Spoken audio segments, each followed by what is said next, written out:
The Blues sailed to their second consecutive home win against Manchester City with a spirited defensive display at Stamford Bridge. Watch until the end of this review to hear all of my thoughts on yesterday's match.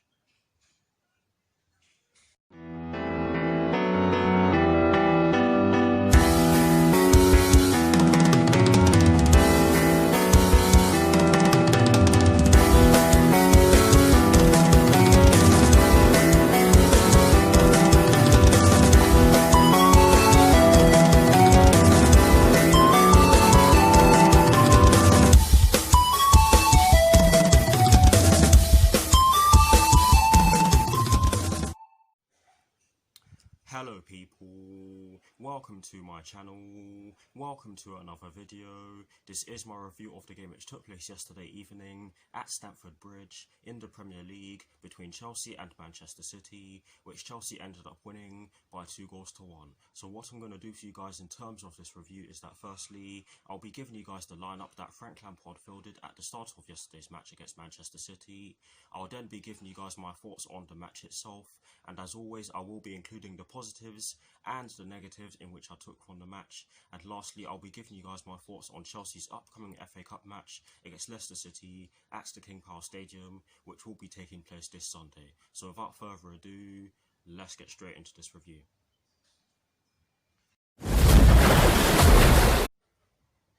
So kicking things off with the lineup that Frank Lampard fielded at the start of yesterday's match, and as always, starting off with the formation. It was a 4-3-3, and in terms of the personnel in which he chose to start yesterday's match against Manchester City, he went with Kepa in goal, he went with a back four from right to left of Cesar Azpilicueta, Andreas Christensen, Antonio Rudiger and Marcos Alonso. He went with a midfield three of N'Golo Kante, Mason Mount and Ross Barkley, and he went with a front three from right to left of Willian, Olivier Giroud and Christian Pulisic. So that is the lineup that Frank Lampard fielded at the start of yesterday's match against Manchester City.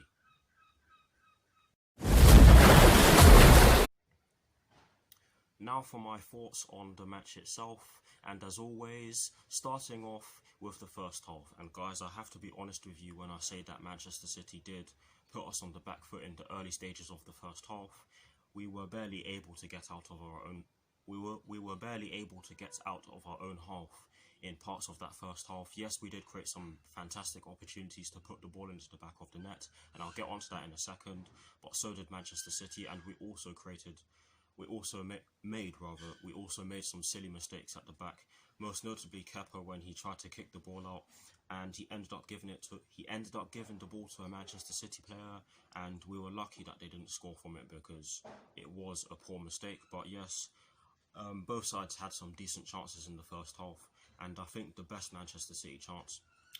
chance in which Manchester City had came from a free kick, which was whipped in. I think it was by Kevin De Bruyne, do not quote me on this.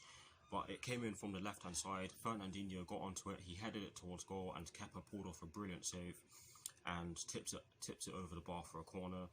Was it over the bar, or did he tip it wide? Yeah, it was over the bar. Brilliant save, I have to say. Did he make up for that mistake? I'd say so, but yes, Manchester City were all over us for the first 20 minutes of the match and for the first 20 minutes of the first half. But after that, I felt as though we got into our stride, tried to hit them on the counter-attack, which we did so to varying degrees of success.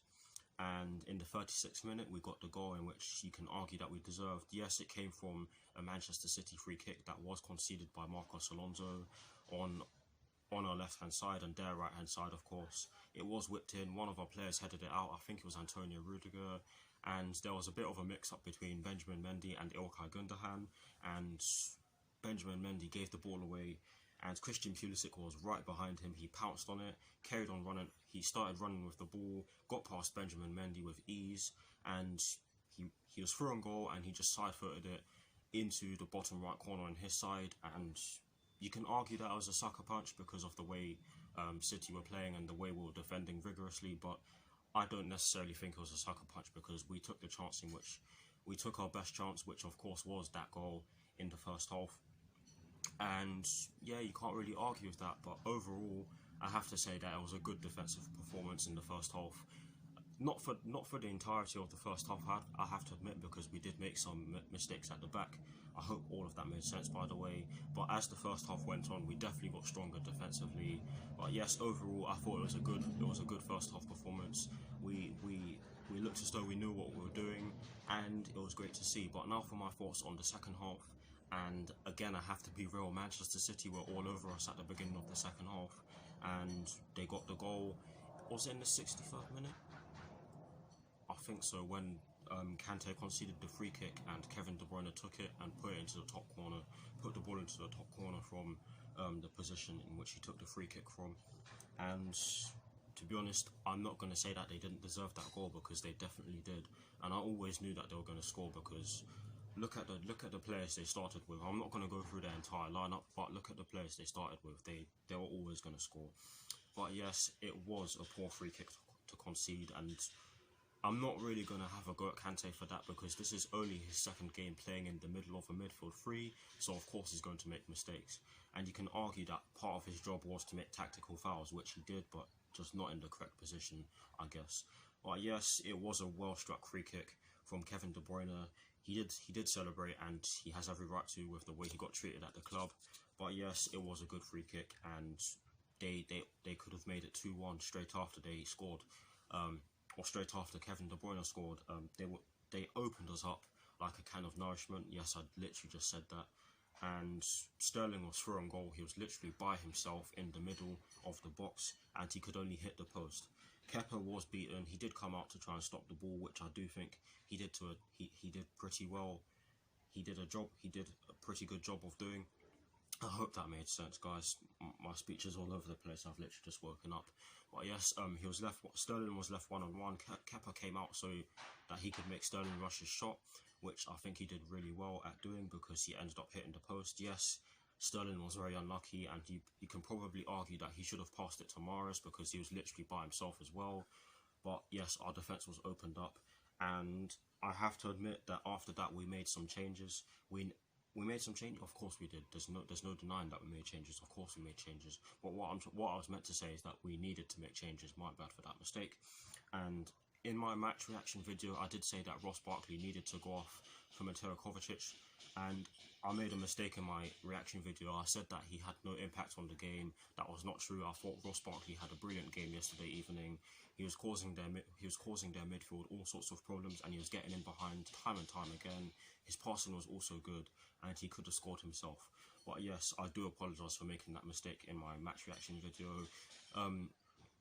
Tammy Abraham ended up coming on for Olivier Giroud, who didn't have all too much service, to be honest, but his hold-up play was really good.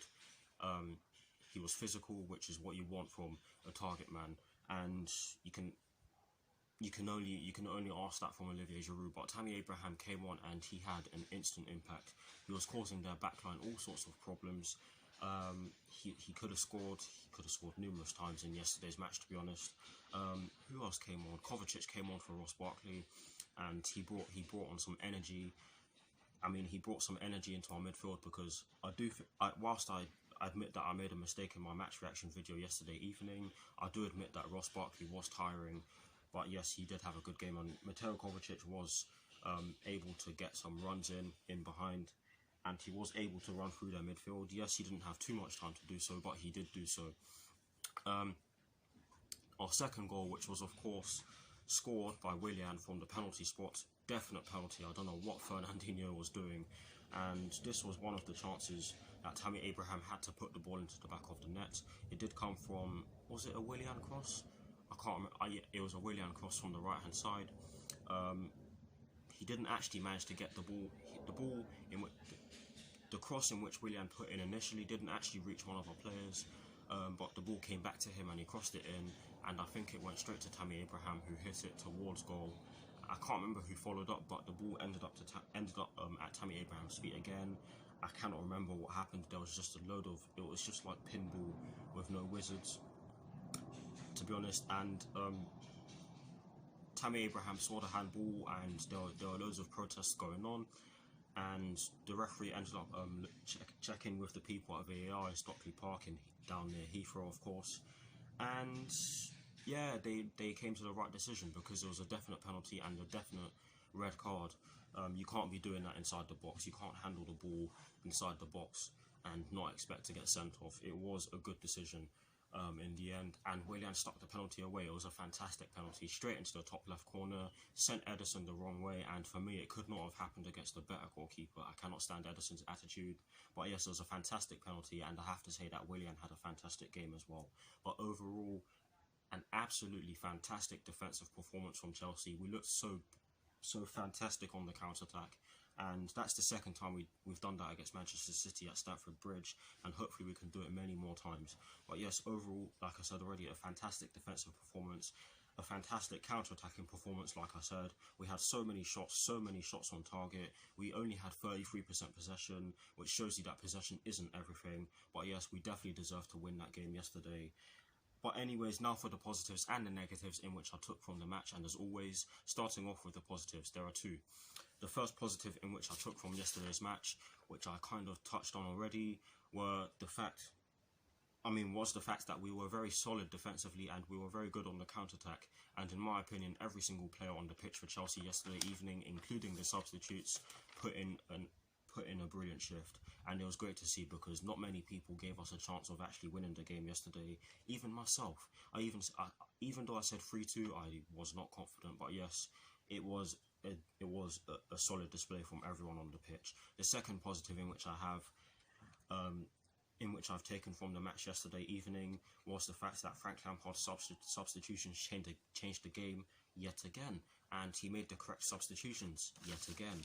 He brought on Tammy Abraham for Olivier Giroud, Mateo Kovacic for Ross Barkley, I think it was Pedro for Pulisic, and Billy Gilmore for Mason Mount. I can't remember if the last two were exactly correct, but yes, they all had an impact on the game.